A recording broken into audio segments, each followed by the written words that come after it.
It's my pleasure now to introduce our first distinguished lecturer, Rachel Gordon, who's going to speak to us about modernizing measurement of early childhood classroom quality. I'm really excited to hear what Rachel has to share.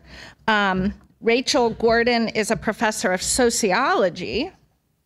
My sociologist friend's over here. She's come to see you. Faculty fellow of the Honors College, fellow of the Institute for Health Research and Policy, and faculty of the Institute of Government and Public Affairs at the University of Illinois at Chicago. I could go on and on about her work. Since 2008, she's been actively investigating research on child care services and child development funded by the USDA Economic Research Service, Institute of Education Sciences, National Institute of Health. We had some excellent conversations yesterday about her very innovative work trying to measure and understand quality in early education settings. I sincerely hope there's opportunities to bring you back and continue to engage with you. So let me introduce Dr. Rachel Gordon.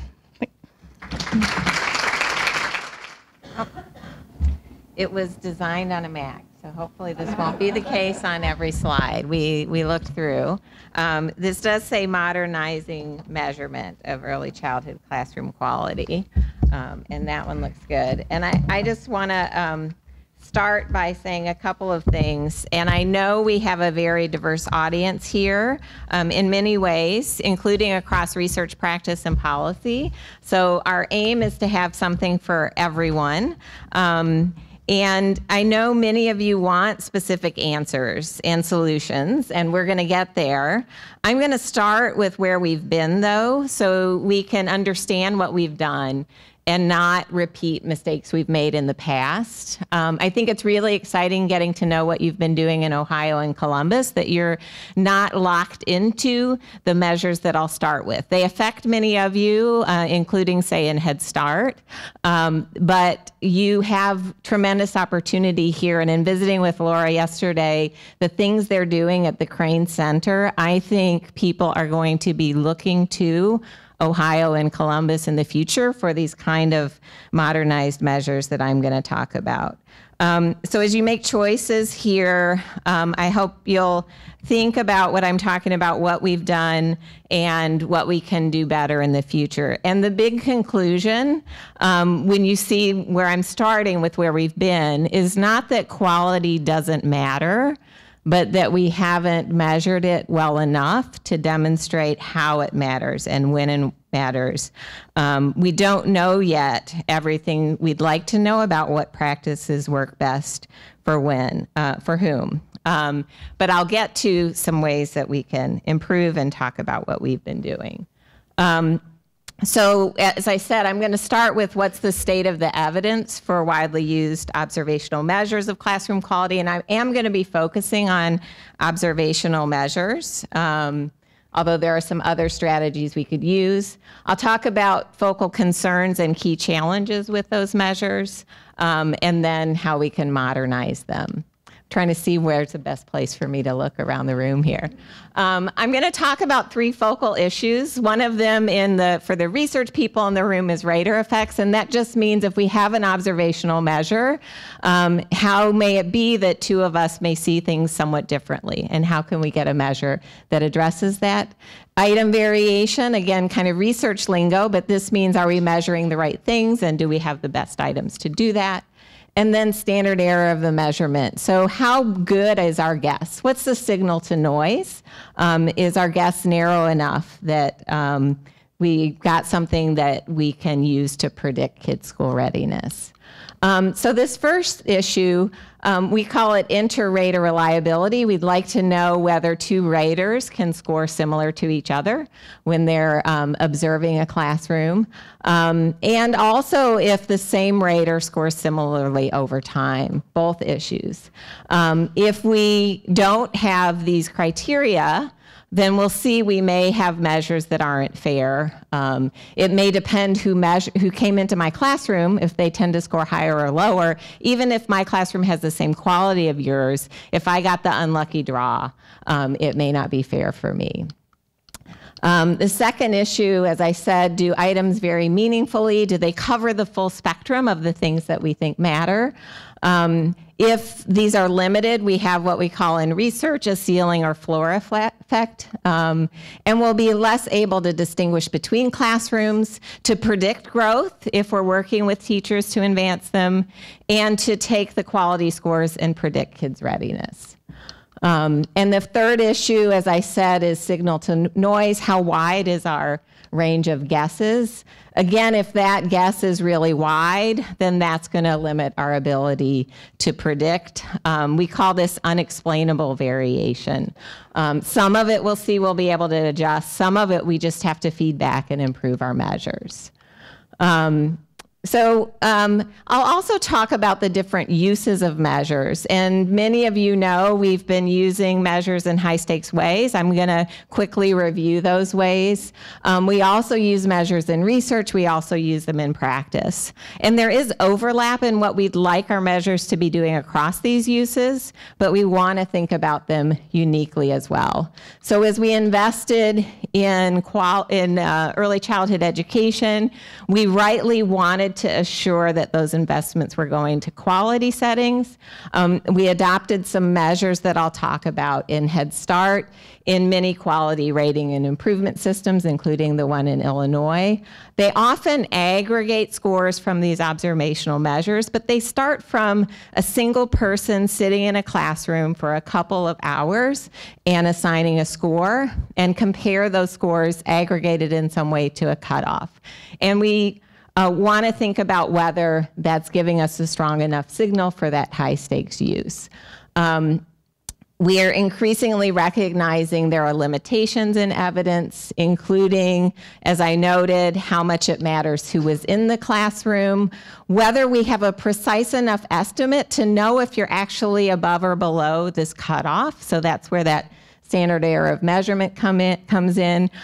Peg has also written recently about this and the variance attributable to raters, low variation on items, and the importance of the content that we're thinking about. What is it that we're trying to measure? And I'll talk about one content-based measure that I've been working with colleagues to develop. So a major concern for high-stakes policy use is that we have limitations in this evidence. They'll also impact research, and they'll also impact practice uses. So if I'm uncertain about the quality of your classroom, if I haven't measured it well enough, I may not be delivering to you what's most helpful to you. So again, across all of these contexts, these issues matter. In thinking, the dean told us to think forward, and I'm going to talk about three tensions that I hope will help you think in somewhat new ways about measures. One of them is the humanness of ratings. And this is an age-old issue that I'll note has come up in other areas of measurement as well. So can we maintain the humanness of observations while being sure that two raters can rate in the same ways? I'll also talk about a technical view of measurement theory. We often call it psychometrics. And have we had too big a divide between the technical experts and the substantive experts and the folks on the ground? And the way that we think about the money-making potential of measures. And this isn't to say that there isn't space for a diversity of kinds of organizations helping us scale up and disseminate, but have we thought carefully about what sometimes happens when we think of a measure as a product? The first core tension, observations are the most authentic way we can think of measuring quality. We have someone actually in the classroom seeing what's happening, but we're challenged by two people potentially seeing things differently. And we often think that getting to higher reliability, those two people seeing the same thing, may come at a cost of validity. We might leave out the essential element if we try to narrow too much to what I and you can both see. Did the teacher smile? Versus, is this a very happy and healthy kind of context for children? But it's an open question, and we can better use knowledge accrued in other fields and modern technology and techniques to inform the answer to can we get to better reliability while still holding on to validity.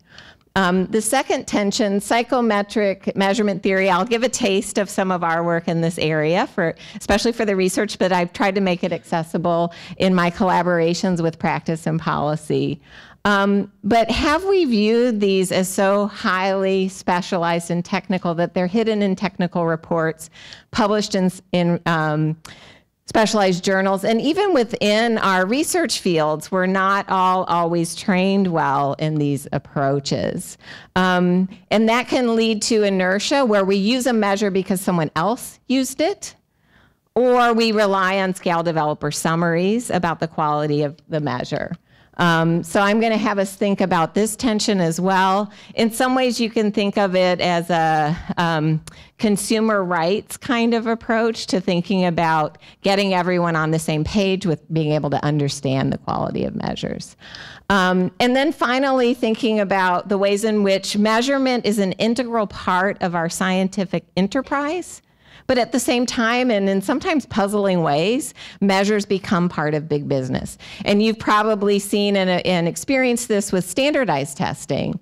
But we want to think about these issues as we think about the next directions of early childhood measurement as well. How can we resolve this tension between thinking about private ownership, private gains and assets in measures as products, but also measures building evidence for them from a scientific kind of context. And we have lots going on these days with open science and thinking about ownership of our data that we can draw on.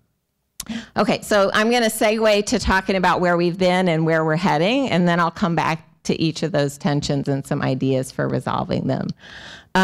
So as I noted, many of you know we've been making great strides in investments and monitoring them. So I've just got a couple slides to remind us. This is from NEAR, where we saw a doubling of kids enrolled in state pre-kindergarten from 2002 to 2011. Not as steep growth, but still steep growth, still growth going on, about a third of kids in state pre-K. We've also seen increases in investments, federal and state dollars in the Child Care Development Fund in that period. Right. Most recently, we're spending about $8.6 billion, a good chunk of which is focused on policy activities, a range of policy activities, including quality rating and improvement systems, which I'll mention the most here.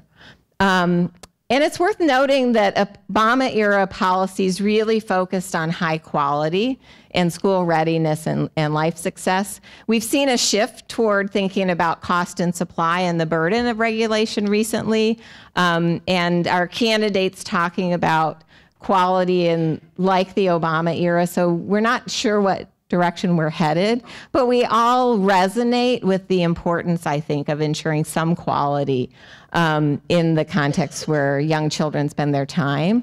I pull out a couple of quotes here just to remind ourselves that the language was about closing readiness gaps, investing in high quality early care and education to close school readiness gaps. So we saw that in the slide from the White House I just showed for Race to the Top, and the Head Start designation renewal system, assessing classroom quality that is linked to positive child development and later achievement. And I point this out because I'm going to talk about some of the gaps in our evidence for being able to do this. So that's a very sensible desire. It's hard to do in practice. One thing we can do when we're putting in place policies and monitoring is use existing measures, and that's what we did. We could use existing measures, but we're building in rigorous evaluation and monitoring, being sure it's doing what we want it to do, and especially across all the contexts. We could develop new measures and be sure they're at the absolute level of evidence we'd like before we use them. We're increasingly recognizing that that first approach didn't do everything we'd like it to, and that's what I hope you'll take away as you think about decisions for Ohio and Columbus, to instead think about these second and third approaches, which are gaining momentum. Okay, so I shouldn't have skipped past that so quickly. I'm going to tell you a little bit about these two measures if you don't know them. Some of you may already know them. I'll give you a taste of what each of them does because they are the most widely used. Some of you in Head Start already know class. Some of you may know the other measures. They're options that you would logically consider for the state and the city. At a high level, they look like they have the counterpoints of humanness that I talked about. One came from a checklist. One is highly inferential, as we'll see.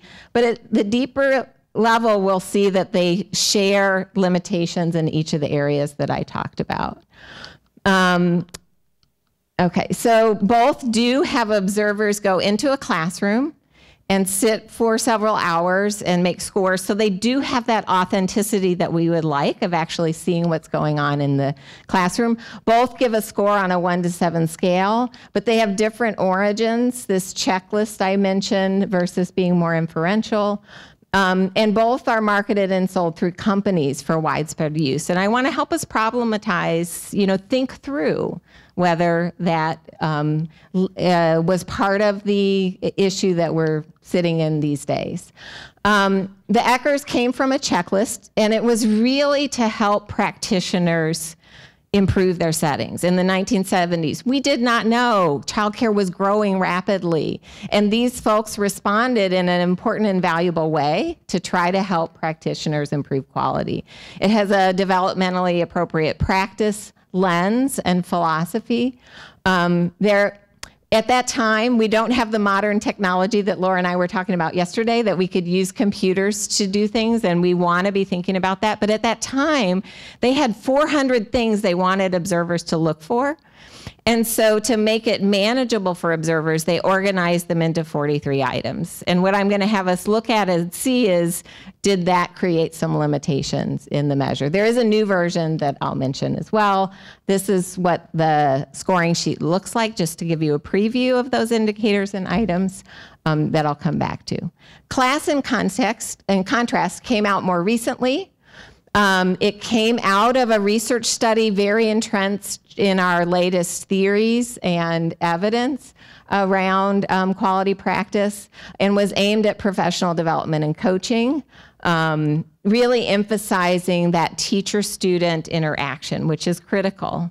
And we don't want to forget what I said at the beginning, that theory can still be correct, even if the way class operationalized tried to put rubber to the road and tried to have us measure that theory may not be doing everything we'd like it to be. Because observers have to assimilate what they see to score an item. And I've been class trained and certified. It was hard for me to get there. It's very challenging to do, but it's a big task for many people to try to do that. And I'll come back to what that scoring looks like. And I pull out a quote from the manual that says, because of its highly inferential nature, you should never score without the manual next to you. So these have been widely used in state quality rating and improvement systems. Most recently, we see 3/4 using ERS, which is the broad suite of measures that Eckers is a part of. There's also an ITERS for infant, toddler, and a FIDCRS for families. And about half are using class. And we see the class growth in the 2010s when we look back to 2010. I'll give you a flavor of how some other states are using them. This is from Illinois. We have medal levels for our quality rating and improvement system. And these measures are at both levels. This is the gold level. I won't get into the weeds, but you can see that there are numbers in there that are targets that a program has to be above in order to achieve a medal, along with the other aspects that are in the QRAS. And similarly, in the Head Start designation renewal system, there are cut scores, as some of you know, to keep you funded to avoid redetermination and competition. So is the evidence there for these high stakes uses? And I'll talk just at a high level. I'm going to hit on each of these points before I go into talking about what we can be doing next. So Are the measures predicting readiness gains? Can they get us to closing the gap? Do they sharply define the constructs that we think matter? And were they developed so that we have a narrow enough guess that we're certain that someone's of high quality, that they're above the cutoff if we're using a cutoff, for instance? And we saw some evidence that they might not be up to the task when they were adopted, and we've seen certainty with those limitations growing over time. So an important factor, right? School readiness. Are we predicting school readiness gains? And I'm going to talk about an example of a readiness gap, because we are rightly talking about issues and concerns with our outcome measures as well. But this is an important outcome measure that many of you may know, the Peabody Picture Vocabulary Test. It was actually developed with similar methods as I'll talk about. Assessor says a word, a kid points to the picture for the word, and it's well developed to start around the kid's current vocabulary level and ask enough questions to get a good assessment of the extent of the child's vocabulary with a big item bank. As researchers, we think about standard deviations when we think about how big effects are. So that's about 15 points on this measure. A real-world benchmark is that we see in one national study that kids from lower and higher income families differ in that magnitude, about 15 points. So to close the gap, we would need to get a gain of about 15 points on this measure. And that also tells us that the measure can pick up meaningful gaps. So we should be able to demonstrate that quality is helping us get to narrowing that gap. I'm going to talk about two sets of results. One is a meta-analysis. This is a kind of jargony term, but it's a very important way in which we as researchers can aggregate results to help folks in practice and policy know what's the collection of findings. Not the most recent study I heard about on NPR, but what do the whole set of findings tell us? And there were two nice meta-analyses recently published. I'm focusing on the results with PPVT here, since that's the measure I called out. They looked at others as well. And what they found in simple correlations was that the association with outcome was small. In that standard deviation unit I was talking about, which is also about a school readiness gap, the correlation was at about 0.08 for class, and 0.09 for Eckers. So that is not getting us to that full gap, even if we made great progress from the bottom to the top of the scale. And these are simple correlations. In our recent work, we looked at regression-adjusted associations, and we looked specifically in the Head Start population, because this is where class is used in the designation renewal system. And we saw that we can't reject the hypothesis that there's no association between class scores and PPVT scores, and that the point estimate was small, but it could be 0 given the error of measurement here, the sampling error. So not where we'd like to be for getting to closing the readiness gap. I will mention that we looked at many different outcomes, other measures of reading and math, of social skills, teacher reports, direct assessments of social skills. We looked at Spanish-speaking children and the measures specific to them. 95% of the associations were not significant. We couldn't reject the hypothesis that there was no association 95% of the time. That 5% when we did is the level we would expect by chance. And the potential that it's chance is reinforced by the fact that we didn't see the same significant associations in both surveys. And the significant associations, when they were there, were small and not always in conceptually expected directions. So this is why we would like to do better with our measures. And I'll mention the issues that we see in these two existing measures, again, so we can learn from the past and really think about the strategies we can use for the future. So the two things I'll talk about is what are we measuring? What are the importance of the aspects of quality that we're measuring? And have we been precise enough in defining those? And then what aspects of error do we have in these measures? And how could we do better at those aspects of error? So ideally, we would do this in advance, and that's what's exciting that's starting to happen, including here and including at the Crane Center. We would think about our readiness goals, and we would design measures that are aligned with getting to those goals. What we've done, and why I want to caution you from just picking up existing measures, is that we may not have that evidence of alignment, and the measures that we adopt become a focal point for conversation. Again, if you're in Head Start Avenue's class, you start to talk in the language of class. It's important theoretically, but we want to be able to demonstrate that the exact way that it sliced things up is really the most important way to get to our goals. Okay, so for each of them, we have challenge with this issue of what exactly are they measuring. Eckers themselves sometimes talk about one global aspect of quality coming from the philosophical perspective that health and safety and social relationships and academic readiness all are important in a package. Sometimes they talk about 7 specific subscales, and those are used in some policy monitoring. When we look empirically, we tend to see 2 or 3 dimensions. So again, we're not sure what the dimensions of quality are. If you're exposed to the newest version, I thought it may be helpful to share that what we know, there hasn't been much published yet, but what we know is that it has a similar set of 6 subscales, has made some important changes, but basically a similar structure. We still see here that empirically, we don't see those 6 subscales. This publication found 4.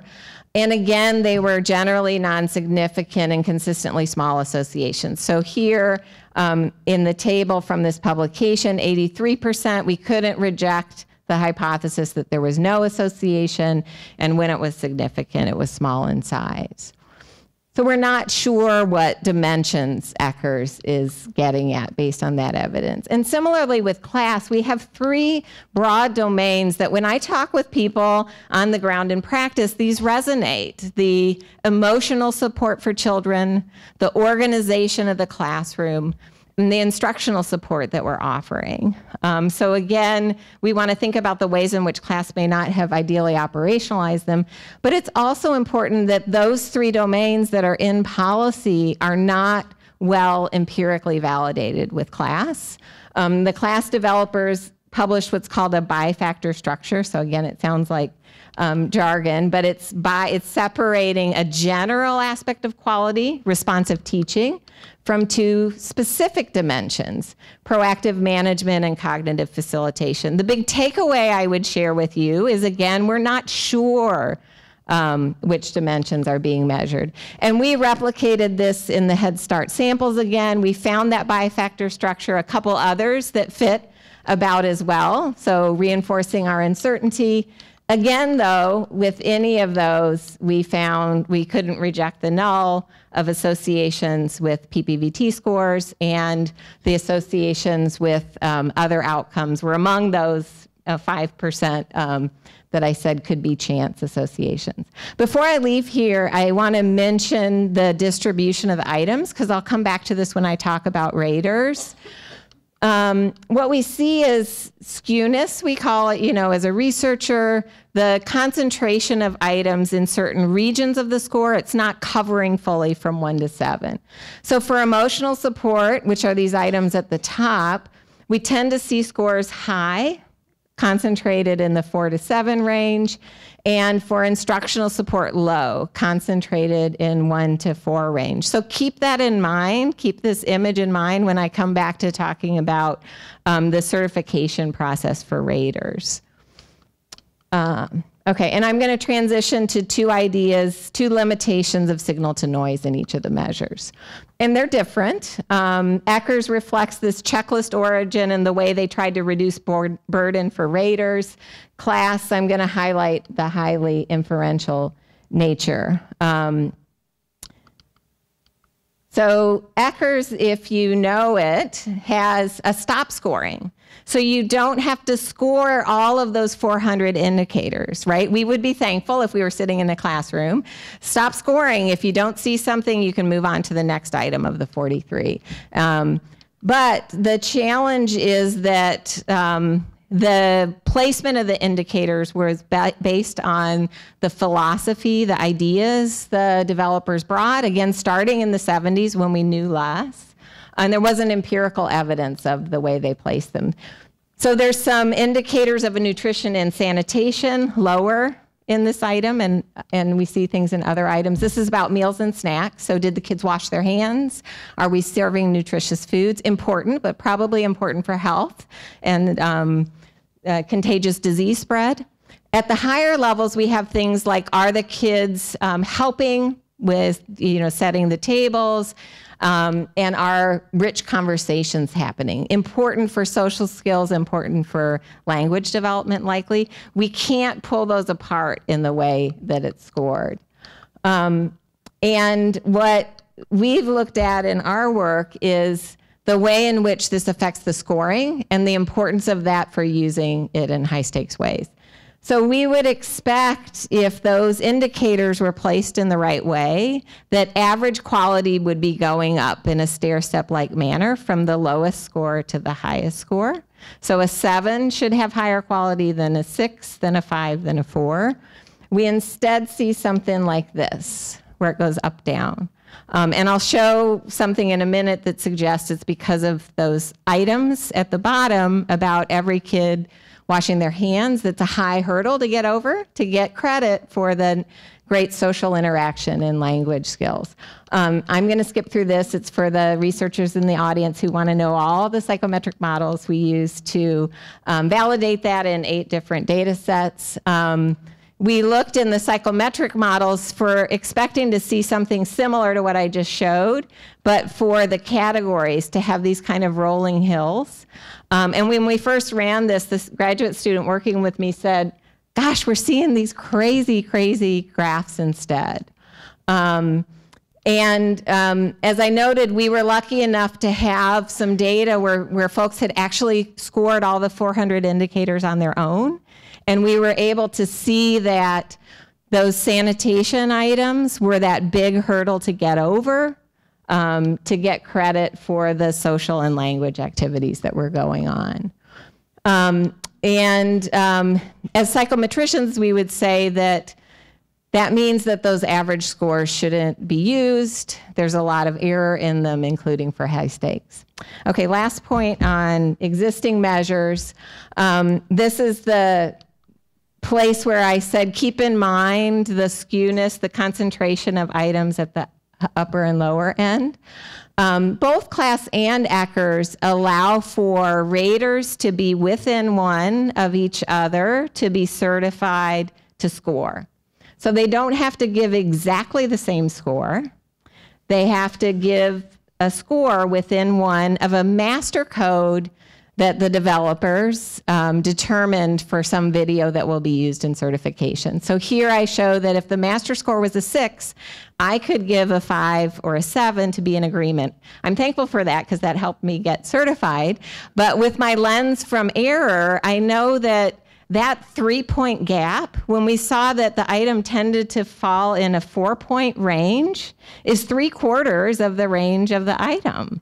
That's a lot of error for raters. And similarly with other scores, including down at the bottom, a 2 on the master code would be considered consistent if I gave a 1, 2, or a 3. And Why we did that. Why did we use within one? Someone in policy might say, well, we knew it was really hard to get exact agreement with these narrative descriptions that I use to make a score. But again, we're in a place where we could do better. We saw this early on in a terrific publication when Head Start staff were being trained, that only 40% had exact agreement. In recent work, my colleagues and I had 14 raters certified by Teachstone that scored over 400 cycles, and we saw 75% within one agreement. That's pretty good, but just 33% exact agreement. Again, for the researchers in the room, but also if you're hearing discussion about this issue, Andy Mashburn's excellent article has hit home this point, that we use this approach, generalizability theory or generalizability study, to try to parse apart different components of variation. We would like little to be due to raters, lots of variation on items, and we'd like variation if we know that classrooms vary in quality, we'd like to be able to pick it up. What we're seeing again with this approach is that we slice it two different ways, but the majority of variation is coming from raters, and that's not what we'd like to see. I'm going to skip this slide, although I'd love to come back and talk about it later. And then I'm going to transition to talking about where we can go next. Before I do that, I'll just reinforce again that what we've seen is that these measures, designed some of them decades ago, weren't operationalized, weren't put into practice in the ways they might have us best test our theories. So we don't want to come away saying quality doesn't matter. We want to come away saying, let's use modern strategies. Let's use our experience to improve. So that's what I'll transition to now. And I'm going to talk about resolving the three tensions that I mentioned at the beginning. How can you address the humanness of observational ratings, not throw the baby out with the bathwater, not get so reliable that you have no validity? How can we bridge the divide, maybe with research, practice, policy partnerships, so that psychometrics isn't a technical issue that we don't really dig deeply into as we're designing and adopting measures? And how can we resolve the tension of measures as products? And these are interrelated, even though I'll talk about each of them on their own. So we have modern standards for measurement, and these are going to seem like they really make sense when I put them up, but it's easy to forget them when you're trying to actually do this. So what do we want to start with? The intents of our use. We want to weigh the full body of evidence for an existing measure, or build toward the full body of evidence when we're thinking about a use and reevaluating. We would like to have continuous and local validation that the reliability and validity is there across contexts and over time if things change, and allow for refinement.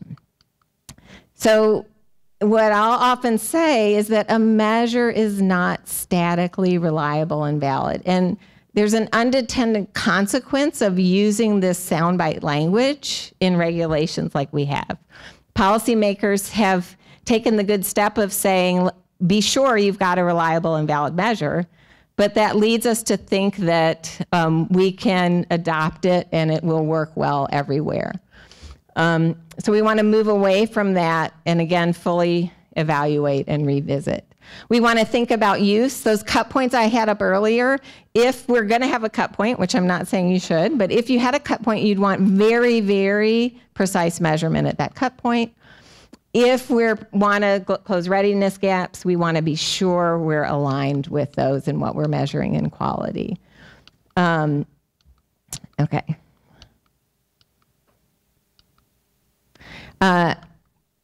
I will pause here, and this was partly what was on the other slide, that we can think about variation in the subtleties of what quality is and how it's expressed, and we can use the approaches that I'll talk about to help us link if there is some commonality. I won't be getting into the weeds on that, but I'm happy to help talk if folks are interested in this.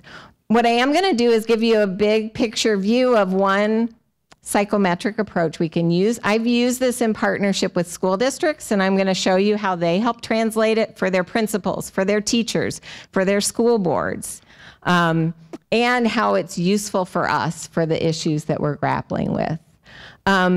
So for those of you familiar with traditional approaches, what it will see it's going to help us do is think about items as not exchangeable, but as varying along the same quality continuum of what we're trying to measure.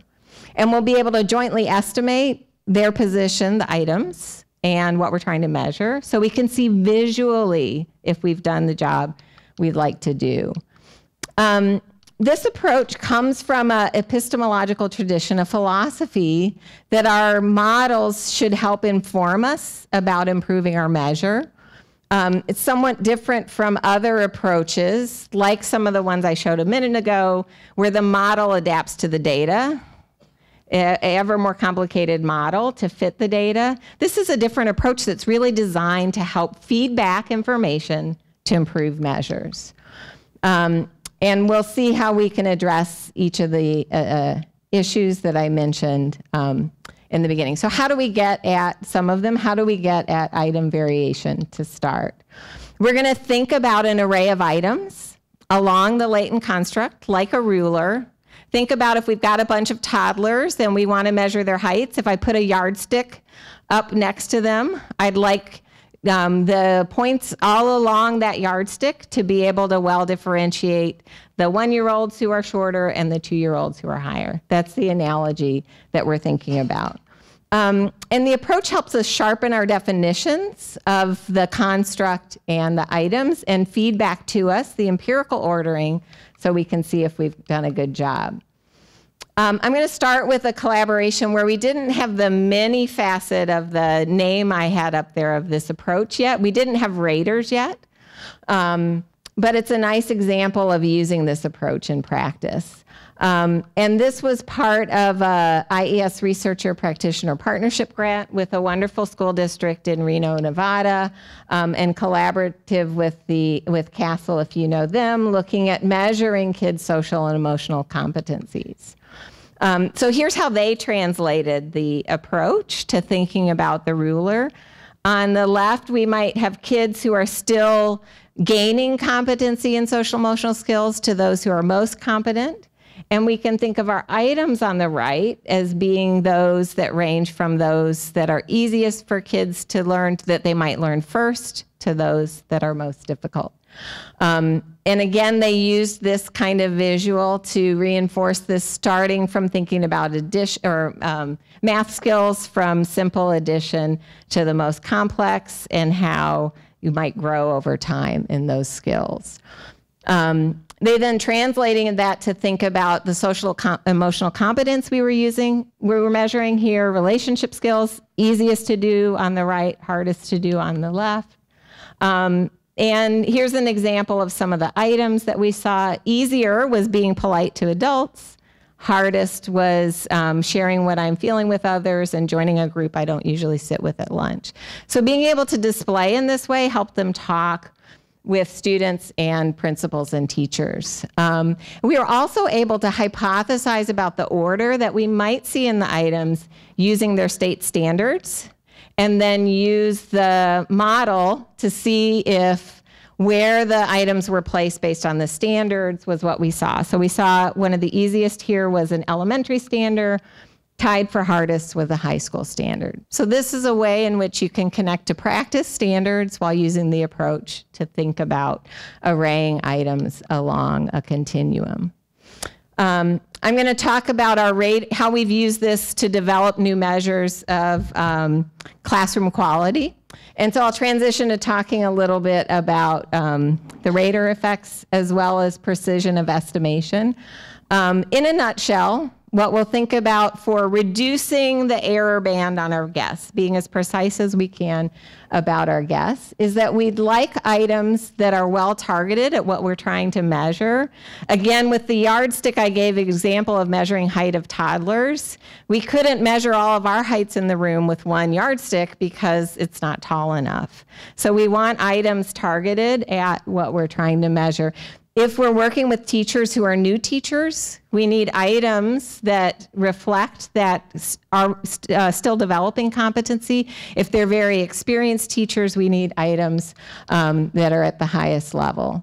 And if we can do that, we get more information, we get smaller standard error of measurement, we get narrower guess. And we would especially like that if we were trying to compare with a cutoff. We would want a lot of items right around that cutoff. Rater effects, and this is, I think, one of the coolest things as my colleagues and I have been working on this for what we're trying to do with observational measures. When this approach has been used in other, what we call rater-mediated, a place where someone else is rating. It's been used in essay exam scoring in high-stakes contexts like SAT, ACT. My daughter just took the ACT essay. Someone scored that.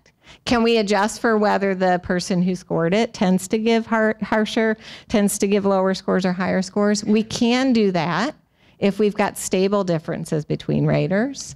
If the differences aren't as stable, we can feed back what we're learning to improve our manuals and our training. So do we maybe have a rater in an observational context who tends to score differently if the teacher's male than female? Do we have situations where I'm tired or hungry and I rate differently then? We can feed back. We've been using video, and I know Crane Center is as well. It's an important way that we can rewatch, rescore, and improve our measures. Okay, so in a measure example with classroom observation, and then I'll segue to a little bit of the other two tensions I talked about. Here I'm talking about a modern strategy we can adopt. What we're doing is in a IES measurement grant, we're trying to identify and measure a content-focused aspect of quality. What practices can teachers use to help children develop knowledge of emotions, understand expression of emotions, and regulate emotions. And these are the three outcome constructs. In Illinois, these three aspects of emotion, knowledge, expression, regulation, are in our standards, so they're important for practice and policy. We've defined, based on emotion socialization literature, modeling, teacher modeling practices, responding practices, instructing practices, and relating as aspects of practices, and we've been iteratively developing measures. So I'm going to give you a flavor of what the results look like. I'll walk us through them because they're going to look more researchy, but I'll draw out the main points.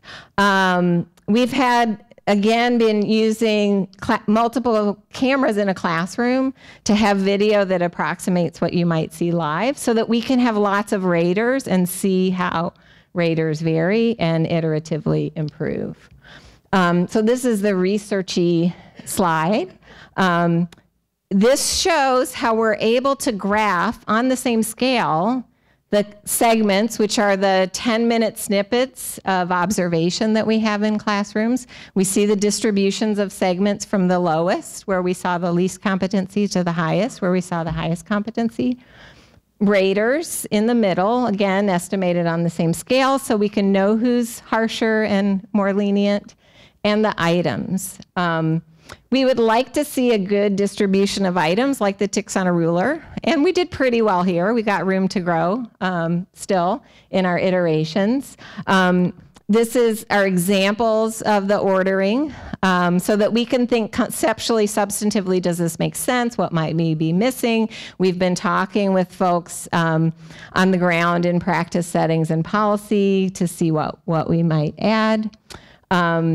We would like the items well targeted at the segments, and that means, like I said earlier, that we need items right where someone's located. I often use the zone of proximal development, if you know that language. We would like some items that are right where you are to best measure you. And again, we're doing pretty well, but we've got some room to grow. What I'll focus on right now is we do see some variation in our raters. It's not extreme, it's not as distributed as the items, but not everyone is lined up in exactly the same place. So again, a cool thing from this approach is we're able to adjust for that when it's stable. We've got the adjusted scores on the y-axis, the observed scores on the x-axis. The line would be where we'd be if the adjustment didn't matter. But instead, we see this bow because the raters were right in the middle of the segment distribution. So some folks get scores adjusted up, some folks get scores adjusted down. Again, if you and I have the same classroom quality, but you happen to be rated by a harsher rater, we'd like to be able to make this kind of adjustment. We're not doing that right now in our observational measures, but we can, and we can use new apps and technology to take advantage of that. Okay, the last technical slide I'll show is to show how we can think about a distribution of the information that a test holds. And I've got different colored lines here to show the consequence of numbers of items. What I'll skip to is just to show that we can also use this to think about the issue that I talked about earlier. Am I precise enough to know where you are relative to the variation we see in quality? So you can see that, and logit is a technical term for the estimate, but we can see that most of these quality range is in around 4 logits. The numbers of items that we're using, which is a typical number of 11 to 15 or so, leave enough error that we can't well distinguish with this number of items where classrooms are located. So it looks like they're well distributed, but if we showed our range of guesses, we would see that we can only really well distinguish into 2 categories of lower quality and higher quality. Maybe that's enough for a particular use if you're giving someone individualized feedback, but in many contexts, that's not good enough. So this approach helps elevate the consequences of not having a lot of items and or not having targeted items. Okay, I'm gonna just wrap up by talking a little bit about the second and third tensions I mentioned, and if we have time for questions, we can talk about them, or I am happy to throughout the day.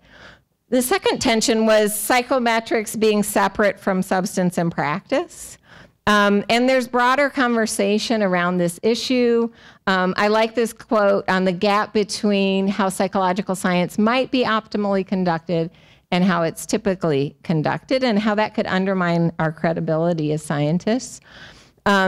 This terrific piece which recently came out is using ideas from implementation science, like how do you well implement curriculum, to think about how do we well implement new discoveries in statistics and psychometrics.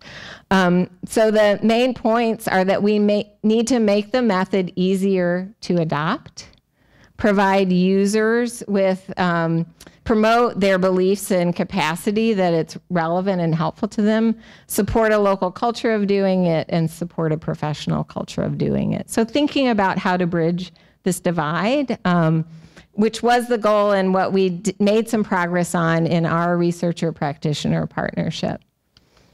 And we can monitor what works and doesn't if we think about an implementation science approach to bridging this gap.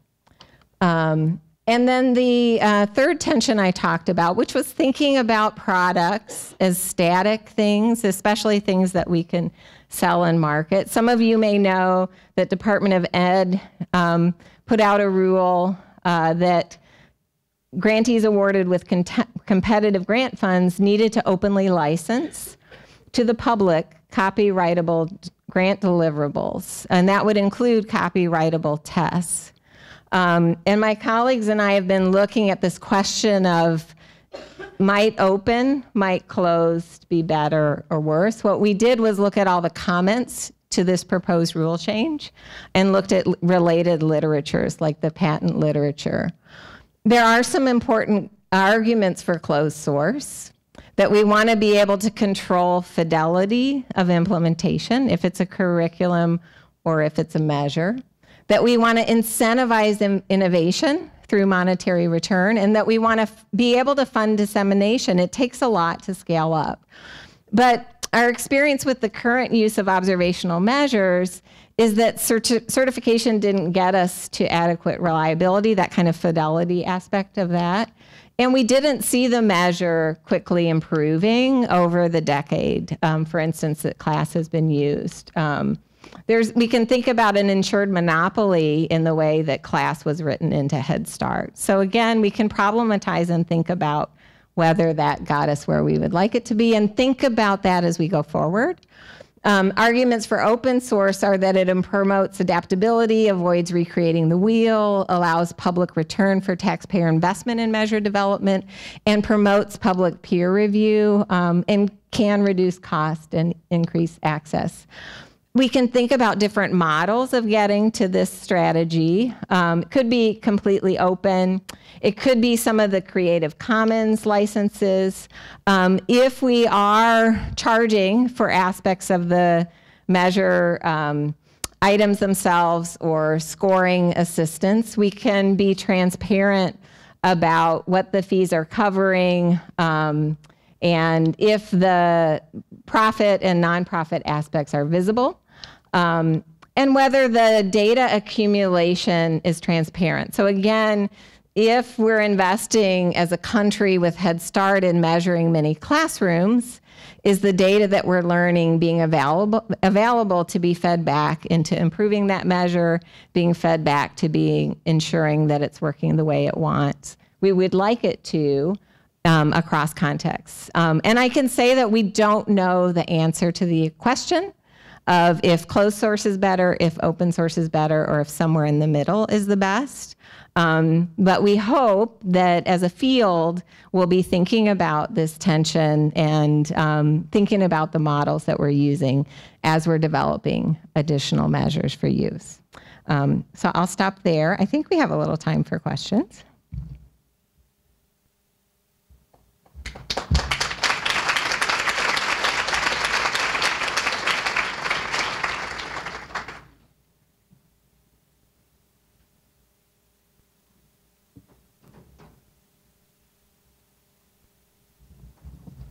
Oh, I could have taken some more time on the slides, huh? Well, I have a question for you, Rachel. Okay. So first, thank you for, I haven't heard, I know a lot of it, so it's nice to just hear it, how you pulled it together. I thought it was really well done. So then the question I have for you, so say there's, I'm not sure, is there a policymaker in the house or somewhere in here? I'm just curious. They want to know if there's a policymaker in the house. Well, so they'll come later. So, but I think so to them, what would you tell them in terms of if our current measurements of quality are not predictive enough, they're not helping us, what would be your suggestion? Just use what we have and then use the sort of Roche model to sort of improve upon it? That's one. And second question I have for you is that you really didn't touch upon it, is the extent to which the classroom quality measures will get us to the larger achievement gap. Sorry, I have a sore throat. So, like, how much does knowing quality get us to the larger question of, because the whole point of it was really around the school readiness gap. So are we going to get any closer to actually understanding that larger question? So it's really two big questions. Mm-hmm. Sorry for that. Yes. Very important questions. So one of the questions was, what would you tell a policymaker? Should you use what we have? I think if we say that, we need to be clear about the limitations of the evidence, and we need to be sure that we're doing it in a way that we can improve the measure as we go, and that we're not building in high stakes on a measure that doesn't have the evidence for high stakes. So we can certainly learn from and build from what we have now, but we don't want to act as if they're not measured, as if they're stamped reliable and valid. So that's what I'd say about what to use and what to do. And again, this really exciting work that's happening, like at the Crane Center, and the kind of partnership that we did. We worked in partnership. We transferred knowledge about this Roche-based approach to the school district so that their research team could keep going when we left. That measure became part of their regular survey for students, their climate and safety survey. We worked with them so that they could feel comfortable with the stakes attached to how they were using that over time. And that's now being disseminated so other districts across the country can explore it. So that's a way in which you can be continuously improving a measure while using it in practice and policy. And I think of it like a continuous quality improvement kind of approach. And then the second question was, what should we do to get at the achievement gap? And I know Peg will talk about this later on, which is, and it was partly what I was talking about with our emotion-focused assessment, is if we can pull apart more, not just say school readiness, right? That's a huge bucket. But what do we mean by school readiness? What what do we want to be going for first, or and defining the aspects of quality that might be best aligned with those. We have rich individualized literatures in emotion socialization, like I talked about, in reading, in literacy, in math. So let's draw on each of those to design more aligned measures. If we do that well, along with the other things I talked about, being sure if it's observational, we don't have huge rater effects, being sure that we've got good variation on items, being sure that we've got narrow ranges of guesses, then I think we will be able to better predict school readiness and be able to better invest in teacher practice, in helping support teachers to get to practice, to close those readiness gaps. I'll take the opportunity to say the thing that I skipped over in the slide, which is the other thing we really haven't thought about in using these observational measures is the way in which what we see in quality in a classroom right now, what we see in teacher practice, is entangled with her capacity and what materials she has, what resources she has, and the unique children in her classroom. And we really haven't grappled with that. So if we're going to get to readiness, we want to be sure we're providing the supports, especially for teachers in the least resource classrooms, to be able to elevate to their full potential. I have a question, if I may. You've pivoted into the area that I would be interested in hearing a little more. You talked a little about capacity, and one of the things that you see in the literature is the sheer number of students that are more diverse, the implications that have with some of these standardized tests. Some researchers are talking about inherent cultural biases. That argument's been going on for a very long time in the psychometric literature. And so we're using instruments. And so the question always emerges about norming, about cultural competence with teachers in interpretation. You had one sentence about cultural background. I know you didn't elaborate on it, but I wondered if you would address that, particularly given the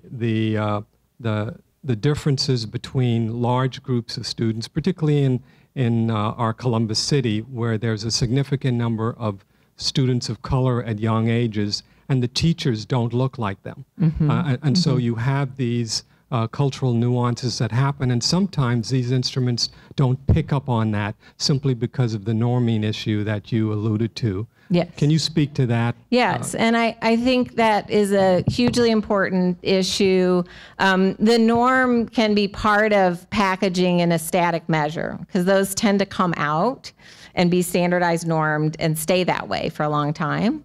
And we can't, when that happens, as easily look locally to see if the qualities and properties are the same as what the scale developer started with. My team has been working on something I didn't talk about, which is drawing on strategies from cross-cultural psychology to try to understand how we think about something and how it gets expressed varies across contexts and subpopulations. And that brief thing I blipped over about, having some shared aspects of conceptions and expression and some that differ. If we have enough that are shared, we can link measures across contexts. If we don't have enough that are shared, then we need to be upfront and open about the variation that we're seeing in different subcontexts and different subpopulations, revisit our definitions, revisit our measure. So I think this is a critical space that we should be talking in to be sure that we're addressing.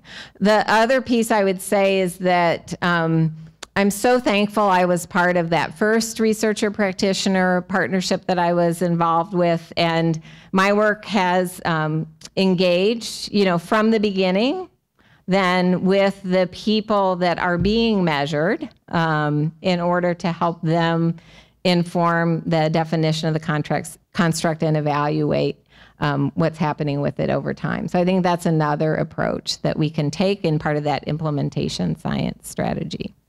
So I think we're out of time. Thank you.